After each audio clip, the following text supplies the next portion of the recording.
iman yang ngapain mendirikan sholat, bayarkan zakat dan selanjutnya. Lalu masjid itu bangunan ini atau orang yang sholat?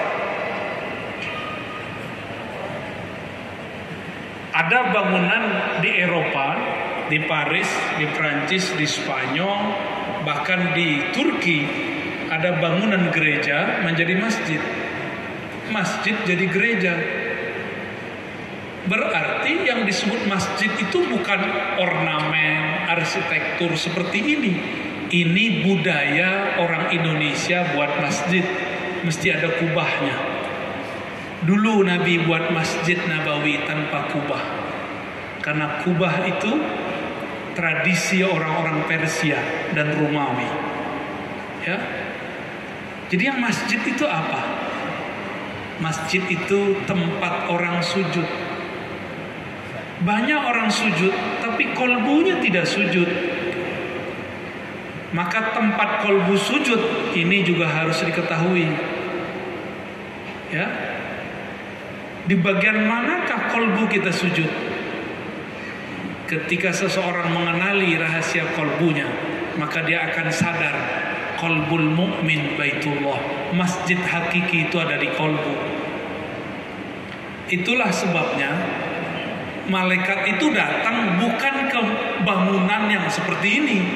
Malaikat datang kalau di dalam bangunannya ada orang-orang yang kolbunya sudah jadi masjid. Ya, kolbunya sudah makmur menyebut nama Allah. Yuzkarus fiha ismuh, nama-nama Allah disebut-sebut di sana.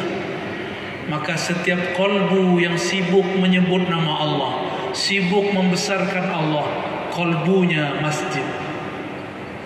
Kolbu kita sudah jadi masjid belum hari ini? Belum ya? Sudah menjadi rumah Facebook? Sudah menjadi sampah WhatsApp? Apalagi sudah menjadi gudang Instagram.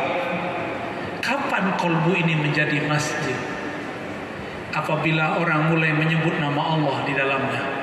Maka belajarlah zikir kolbu, zikir khafi, wazkur rabbaka fi nafsik.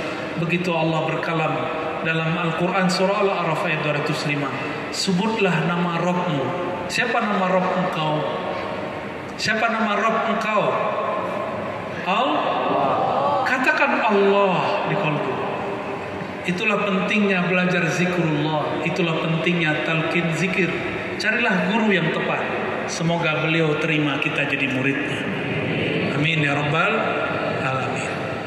Baik, silakan Pak. Terima kasih Bu ya. Assalamualaikum warahmatullahi wabarakatuh. Saya ingin bertanya Bu ya. Ini guru saya selalu kalau kita sholat sebelum takbiratul ihram mengucapkan ilahi anta maksudi ridha wa matlubi. Lalu setelah salam tangan beliau selalu begini. Lalu begini. Saya tanya yang dibaca itu apa guru?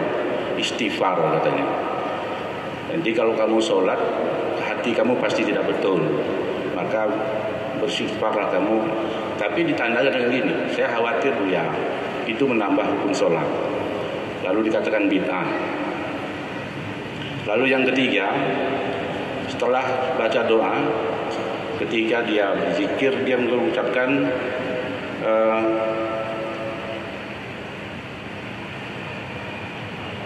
maaf lupa saya. Assalamualaikum warahmatullahi wabarakatuh.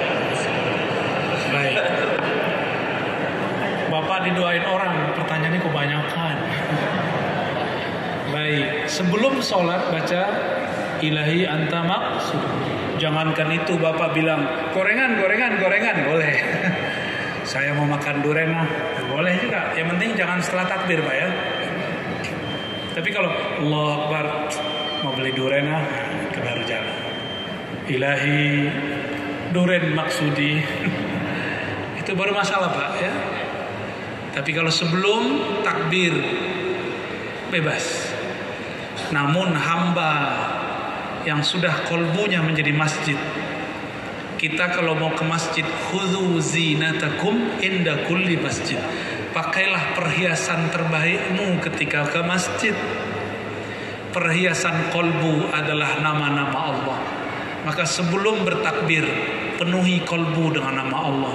Makanya guru bapak tadi, sebelum dia takbir, dia luruskan, dia buang selain nama Allah. Dia katakan, ilahi anta maksudi, ya Allah, jika ada di kolbuku selain nama engkau, bersihkan, cukup engkau saja.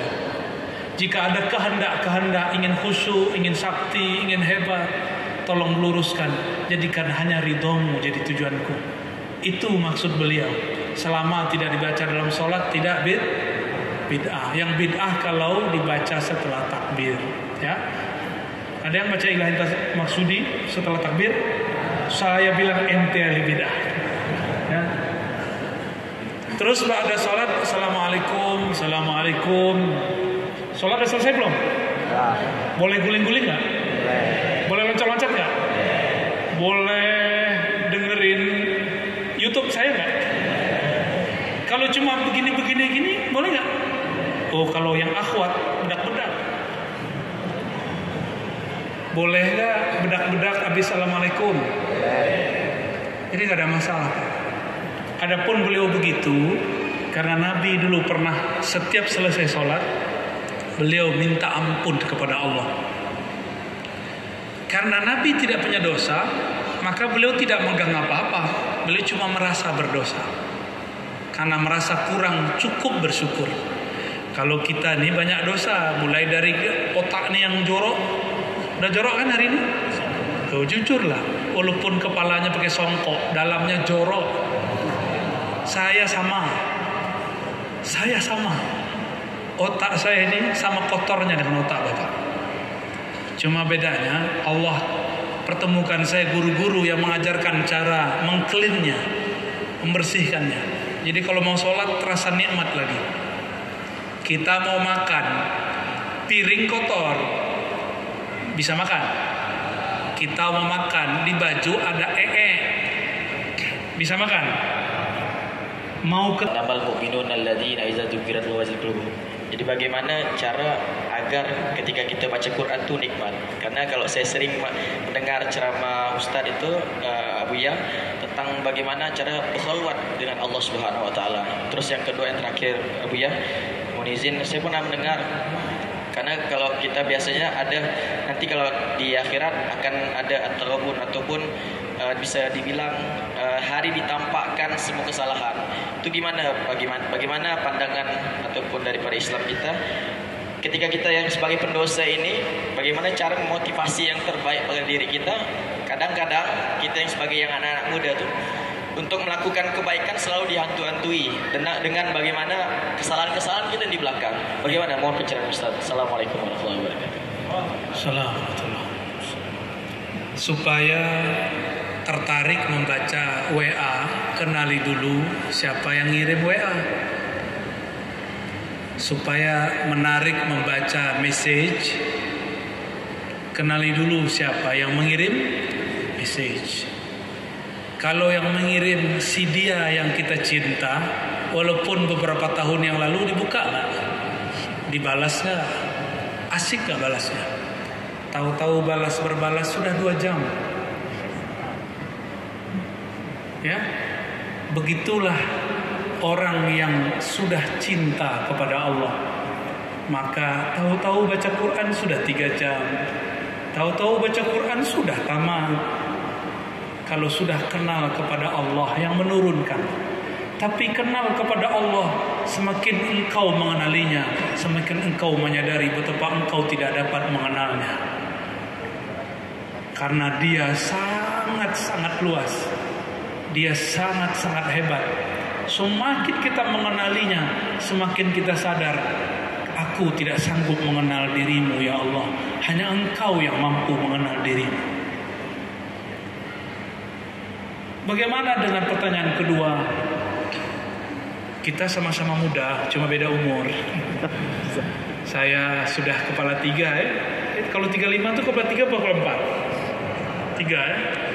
Ntar lagi 36. Emang antum kira saya nggak pernah dosa? Saya punya dosa. Dosa ke orang tua, dosa ke teman, dosa hati, dosa mata, dosa semua. Nggak ada di badan saya ini kecuali di situ ada dosa.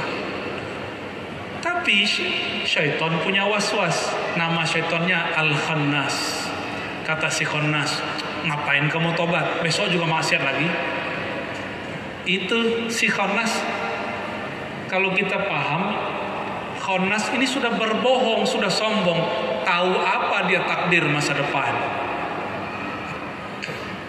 Si Khannas bilang, ngapain kamu maksiat lagi, besok maksiat? Berarti dia akan tahu besok terjadi.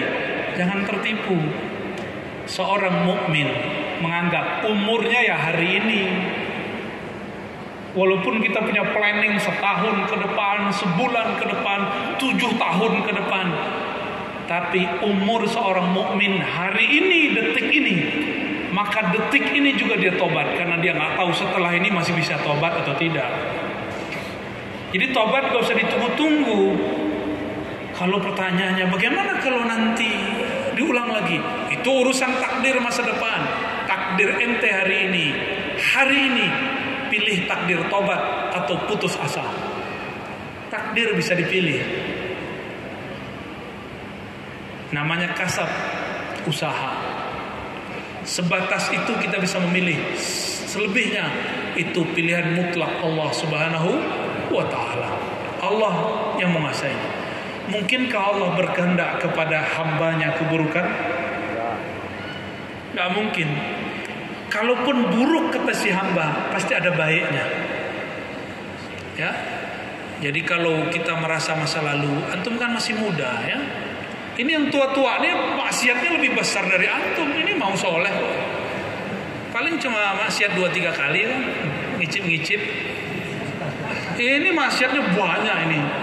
Tersimpan dari kelopak matanya, hidungnya. Wajah ini bisa nyimpan memori. Kalau dibuka semuanya kan gawat. Ya.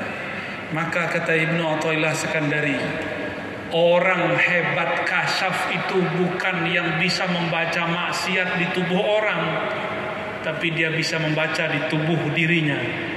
Orang maju itu bukan yang putus asa karena masa lalunya, tapi dia berpikir baik untuk masa depannya. Maka tobat detik ini juga, sadari kesalahan kita detik ini juga. Ya, Wallahu a'lam. Siapa tahu ada yang pulang di sini meninggal. Tobat sekarang, Pak. Tapi saya minta umur kita dipanjangkan. Amin. Karena kita ingin berjuang sampai akhir zaman. Sampai Al-Imam Al-Mahdi muncul di muka bumi. Semoga Allah takdirkan kita bersamanya. Amin ya rabbal alamin. Berjuang bersamanya, bertempur bersamanya. Tidak gampang tersinggung, mudah memaafkan orang, berbaik sangka kepada Allah dan makhluknya. Khalas. Ada satu lagi, Ustaz. Satu lagi, Ustaz. Silakan, Pak. Assalamualaikum warahmatullahi wabarakatuh. Saya menyaksikan Buya di Banjarmasin mentalkin atau menghadiahkan zikir tahlil ya kepada para jamaah, dan kami juga di sini rindu karena banyak yang berzikir dan tidak mendapatkan mursyid yang benar, barangkali begitu. Kami juga ingin dapat kelurusan tentang bagaimana cara mencari mursyid yang benar, itu pertama. Yang kedua, kami ingin kepada Buya ini, karena bagaimanapun zikir yang baik dilakukan tanpa mengenal nama ruh pribadi, ruh diri, mungkin akan nyasar entah kemana. Jadi kiranya bagaimana caranya Buya memberikan gambaran kepada kami untuk mencari mursyid atau siapa saja yang bisa memberikan jalan kami untuk menemukan nama ruh diri. Terima kasih Bu. Yang terakhir mungkin sangat santer gitu, bahwa ini akhir zaman, Imam Mahdi telah banyak dinyatakan telah berada, bahwa saat ini saya pengikut zikir Buya walaupun melalui YouTube, tetapi selalu berkirim Fatihah kepada Buya juga dan kepada guru-guru lainnya gitu. Menurut para ulama atau pendapat Buya, jika kita mengikuti kajian seorang guru atau yang berada di YouTube ya barangkali atau di media sosial lainnya secara utuh, tidak tertinggal sedikit pun dari petikan-petikan kalimatnya pada satu majelis tertentu. Apakah sah zikir kita itu mengikuti aliran itu misalnya kan? Karena kita yakin bahwa aliran itu benar dan sesuai dengan kajian. Kita punya kitab sendiri yang sama kepada itu. Terima kasih. Assalamualaikum warahmatullahi wabarakatuh. Assalamualaikum. Nama ruh, berbursid, dapat talqin, itu semua hak dari Allah. Jika memang kita dapat haknya, maka Allah mudahkan bertemu guru-gurunya. Ya, maka mohonlah kepada Allah supaya Allah memudahkan kita. Ya, yang penting jangan jauh-jauh dari kekasih-kekasih Allah. Dan yang kedua, mengenai berguru lewat online. Di zaman dulu ada berguru lewat risalah. Guru dari guru kami, Syekh Yasin Al-Fadani, berguru kepada Sayyid Ahmad Al-Ghumari lewat risalah. Sebelum bertemu beliau pakai surat dulu, lalu diijazahkan lewat risalah. Lalu Allah takdirkan mereka bertemu. Jadi melihat yang di Facebook, yang di YouTube, selama itu utuh, maka itu sah mewakili murasalah, tukar surat menyurat dulu. Dulu sosial medianya surat, sekarang sosial medianya YouTube. Namun tentu kekuatannya tidak sekuat kita hadir. Allah Maha Baik. Meskipun demikian, meskipun rekaman, banyak juga yang bergetar kolbunya. Karena rekaman itu menyimpan energi. Siapa yang kolbunya mencari, pasti menemukan rasanya. Ya, saya pun kalau nonton itu sendiri, saya ngeliat bukan diri saya, Pak. Saya juga nangis lagi. Makanya nggak berani nonton, takut nangis mulu. Ya, ada orang tunjuk, ini siapa ini? Ya, pura-pura nggak dengar kita ya. Jadi sah, namun berguru secara online. Dan siapapun yang hadir, jika niat berguru, insya Allah diterima sebagai murid. Kirim Fatihah untuk Nabi dan guru-guru kita semua. Walaupun satu huruf dia mengajar, apalagi guru yang mengajarkan cara berzikir, cara mengenalnya, cara mengenal kekasihnya. Itulah guru, sebenar-benar guru. Dan guru itu tidak sendiri. Sebagaimana di zaman Rasulullah SAW, guru itu tidak sendiri. Rasulullah memerintahkan Muaz, Ali, Abu Bakar, Umar, Utsman jadi guru. Salman jadi guru. Inilah gerakan akhir zaman. Jika sebuah thariqat itu benar, dia tidak akan bergerak sendiri. Jika harokah itu benar, maka harokahnya tidak gerak sendiri. Dia bergerak dengan guru. Semuanya tidak merasa paling benar. Semuanya hanya mencari kebenaran. Kita boleh mencari kebenaran, tapi tidak boleh merasa paling benar. Barangkali itu yang dapat saya sampaikan. Ya, setelah ini masih lanjut lagi. Ya, oke. Ada penyerahan buku. Sebelumnya saya sampaikan dulu salam.